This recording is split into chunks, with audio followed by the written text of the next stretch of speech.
Hi there, Patrick Brock with Fairway Independent Mortgage. Have another tip of the day for you. Are you planning major home renovation projects this year? Maybe you're looking to get your home ready to sell, maybe get the value out of it that you hope you get. Well, architects are more equipped to give the complete picture.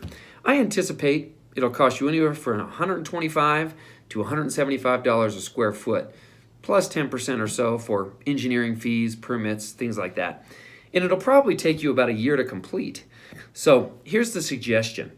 Maybe consider some low-cost cosmetic improvements. Updating a kitchen or bath is really expensive, and you're not sure if a new buyer is going to like those fixes. So maybe concentrate on some things that improve the curb appeal of the home and cost a lot less. Maybe refinish the hardwood floors or do some painting. Even declutterize the home, right? This will give it more curb appeal, and the time frame will be a lot quicker. Hopefully that helps. And I can certainly help with maybe a 203K renovation loan or anything else that you might want to do to your home financing. Give me a call today. I can be reached anytime at 719-216-8466. You can also visit me on my website, patrickbrockteam.com. Hope this helps. We'll talk to you real soon.